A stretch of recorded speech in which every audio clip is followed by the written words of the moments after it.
Satu aja, Pak. Ya, silakan dituliskan Bapak Ibu selama 3 menit, nanti kita ambil. Mohon kameramennya nanti bergerak juga saat kita tempelkan. Setelah ditulis Bapak Ibu, harap ditempel di sini. Ya. Kesepakatannya apa Bapak Ibu? Kalau bisa sampai malam supaya kami lebih mengerti. Gitu.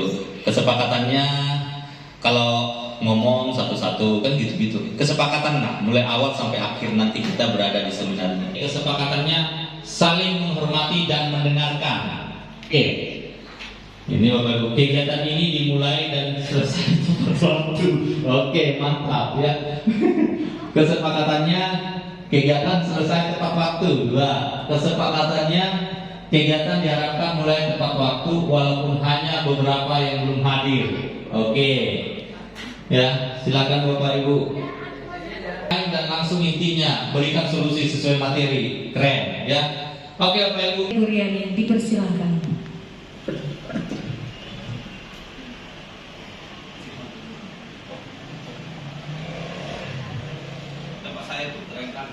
Salam sejahtera Bapak Ibu. Iya. Perkenankan saya memaparkan sedikit tentang filosofi pendidikan Indonesia menurut Ki Hajar Dewantara yang kami dapat di CGP.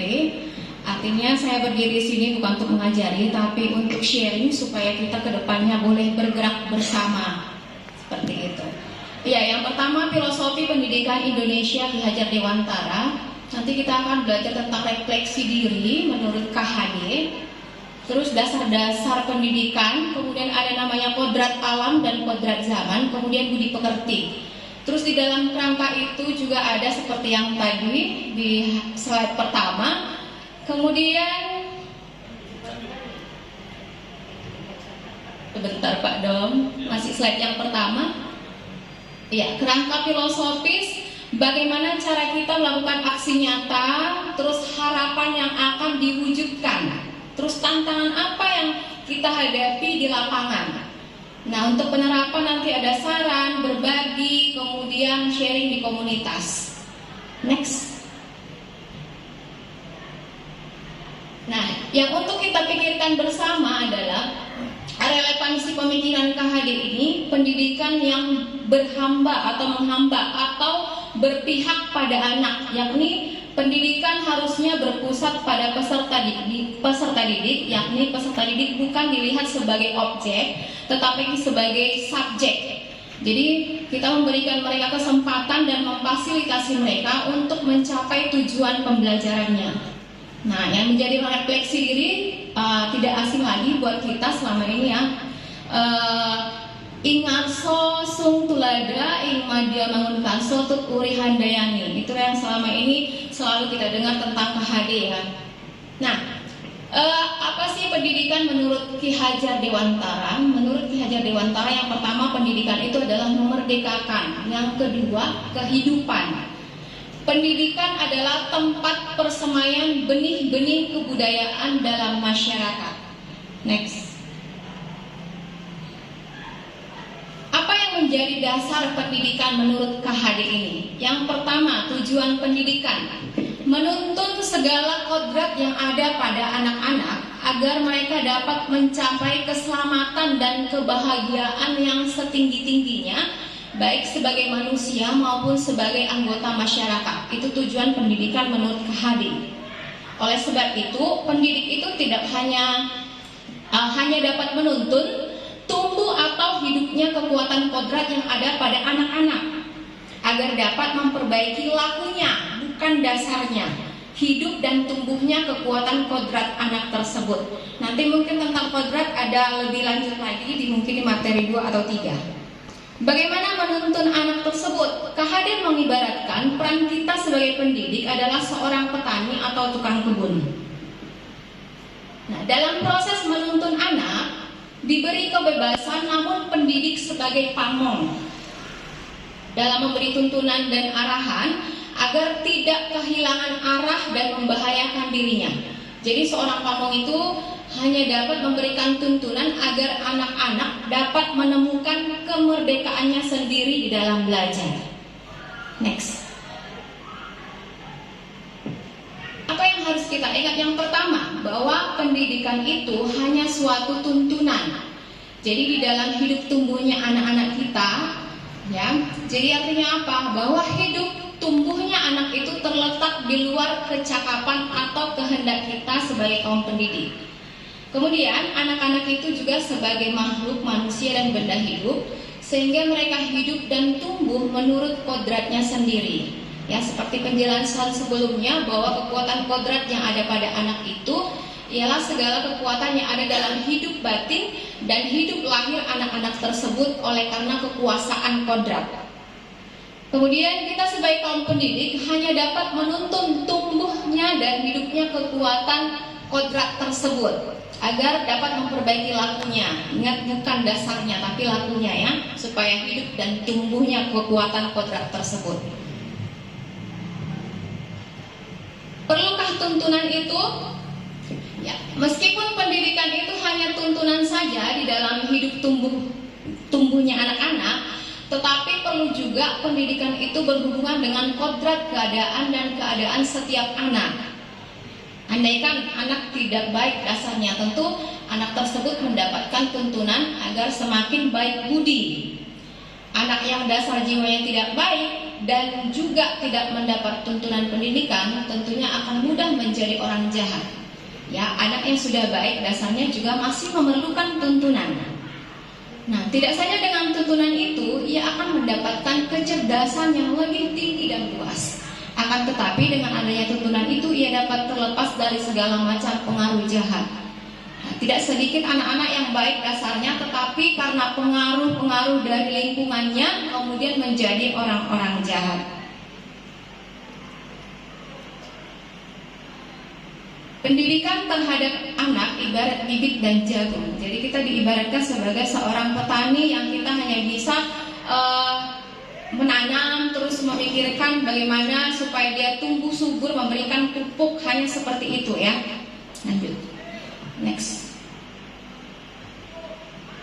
Nah, KHD juga mengingatkan para pendidik untuk tetap terbuka namun tetap waspada terhadap perubahan-perubahan yang terjadi. Waspadalah, carilah barang-barang yang bermanfaat untuk kita. Nah, di sini ada kodrat alam dan kodrat zaman. Anak berhubungan dengan kodrat alam dan kodrat zaman. Kodrat alam berkaitan dengan sifat dan bentuk lingkungan anak tersebut berada. Sedangkan kodrat zaman berkaitan dengan isi dan irama. Ada perubahan dari waktu ke waktu. Nah, kemudian pendidikan global menekankan pada kemampuan anak untuk memiliki keterampilan abad 21 dengan melihat kodrat anak Indonesia yang sesungguhnya. Ya, jadi dalam melakukan pembaruan yang terpadu ini hendaknya selalu diingat bahwa segala kepentingan anak-anak didik, baik mengenal hidup diri pribadinya maupun hidup masyarakat, jangan sampai meninggalkan segala kepentingan yang berhubungan dengan kodrat keadaan, baik pada alam maupun zaman. Sementara itu, segala bentuk isi dan wirama, yakni cara mewujudkannya, hidup dan penghidupannya seperti demikian, hendaklah selalu disesuaikan dengan dasar-dasar dan asas-asas hidup kebangsaan yang bernilai dan tidak bertentangan dengan sifat kemanusiaan. Itu menurut Ki Hajar Dewantara di bukunya halaman 21 tahun 2009.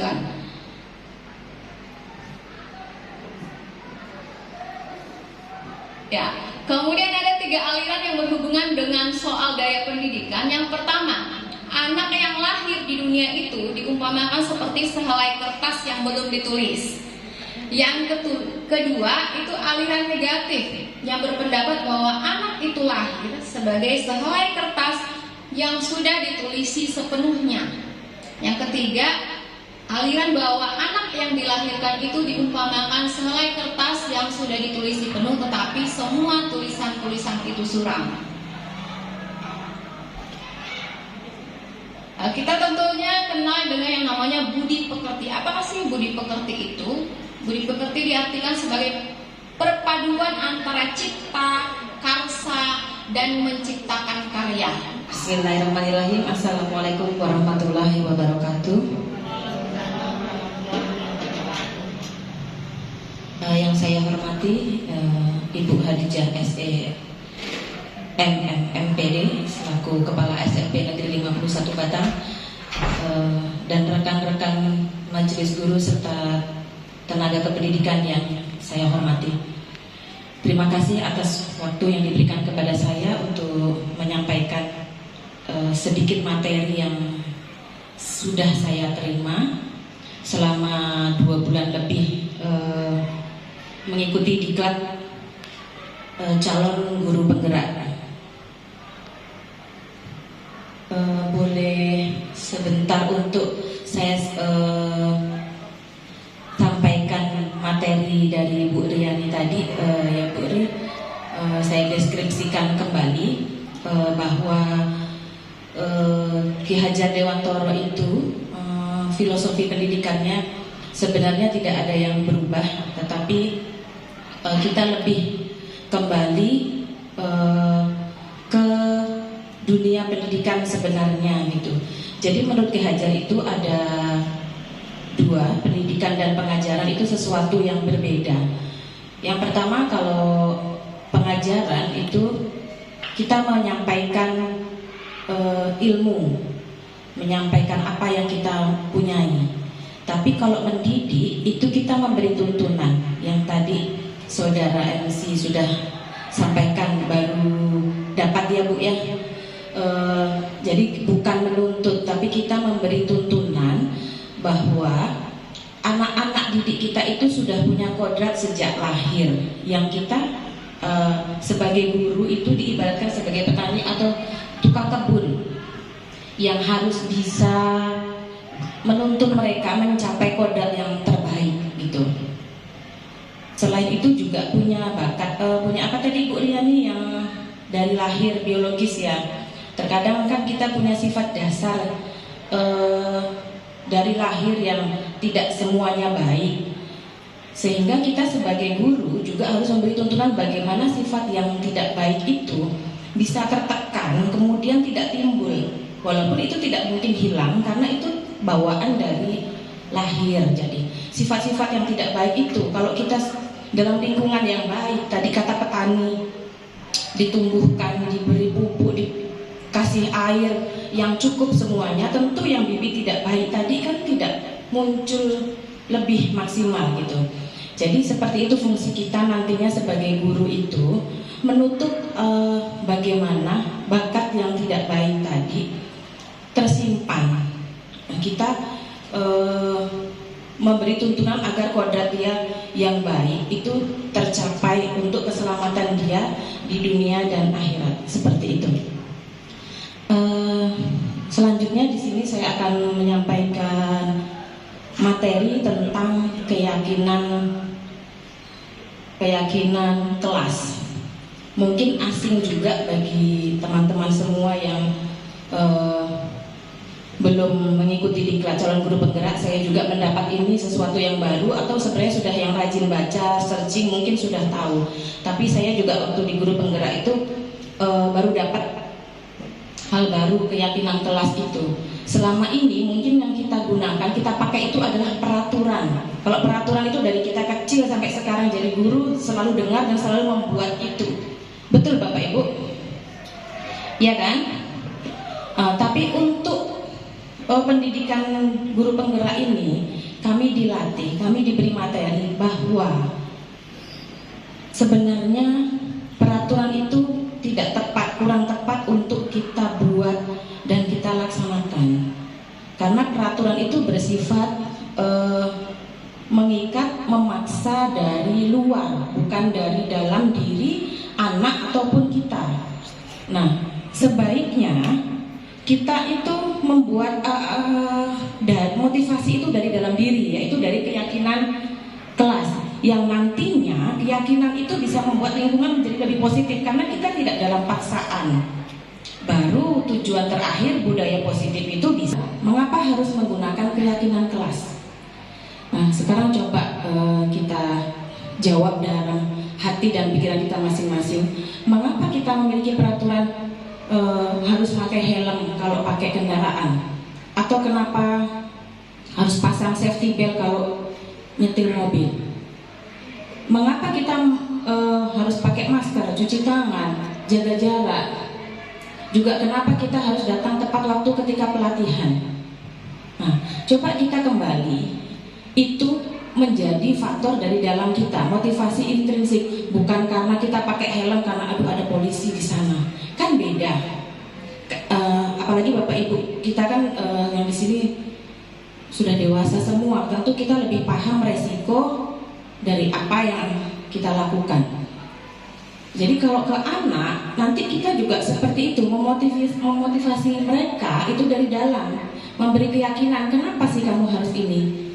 Jadi bukan mereka melakukan sesuatu bukan karena takut hukuman, juga bukan karena peraturan, tapi mereka meyakini bahwa saya pakai helm ini untuk apa gitu.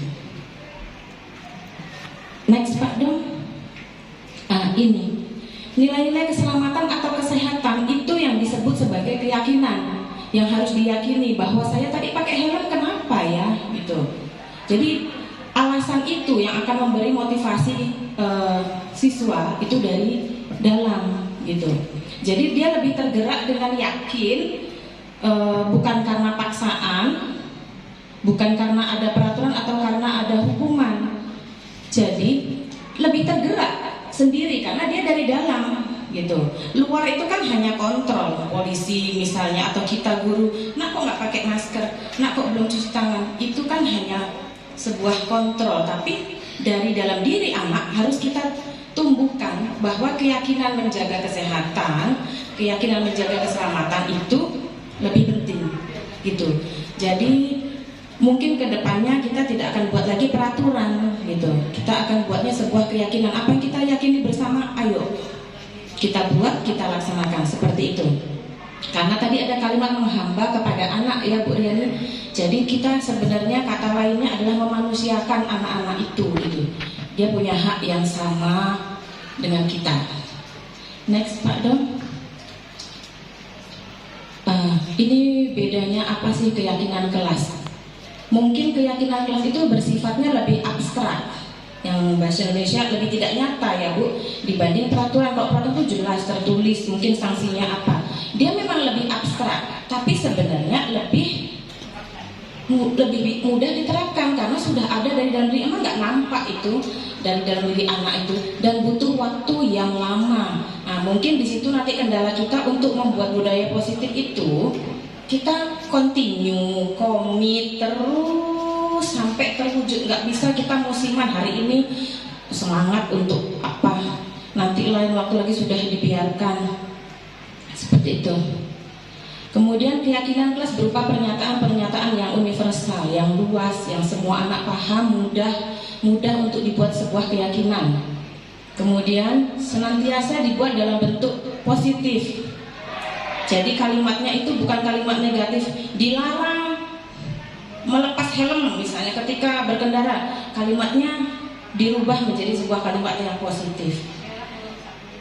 Iya, untuk menjaga keselamatan gunakan helm saat makan. Lebih mungkin tujuan itu sama, tetapi proses yang terjadi dan teryakininya itu berbeda. Itu bisa membedakan juga apa yang ingin dicapai tadi.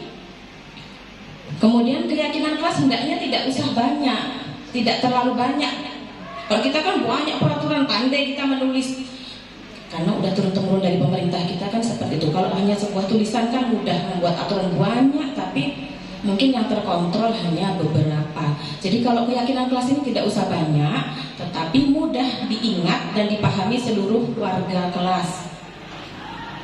Keyakinan juga sebaiknya sesuatu yang dapat diterapkan di lingkungan tersebut dan semua warga itu ikut berkontribusi untuk membuat keyakinan kelas seperti tadi yang dicontohkan oleh Bapak Pardomuan. Ketika kita membuat aturan IHT ini semua dilibatkan. Kalau bisa kita masuk kelas, anak-anak mau yang seperti apa gitu. Jadi keyakinan itu bukan datang dari kita gurunya, itu tetap nggak akan timbul. Jadi biar muncul dari anak-anak sendiri bahwa kenapa sih harus pakai helm. Nanti mereka akan lebih mudah memotivasi dia dalam diri dia. Selanjutnya bersedia meninjau kembali keyakinan kelas dari waktu ke waktu. Jadi tetap ada refleksi, apakah ini masih cocok, apakah ini perlu perbaikan, itu tetap harus ada keyakinan-keyakinan itu direfleksi kembali.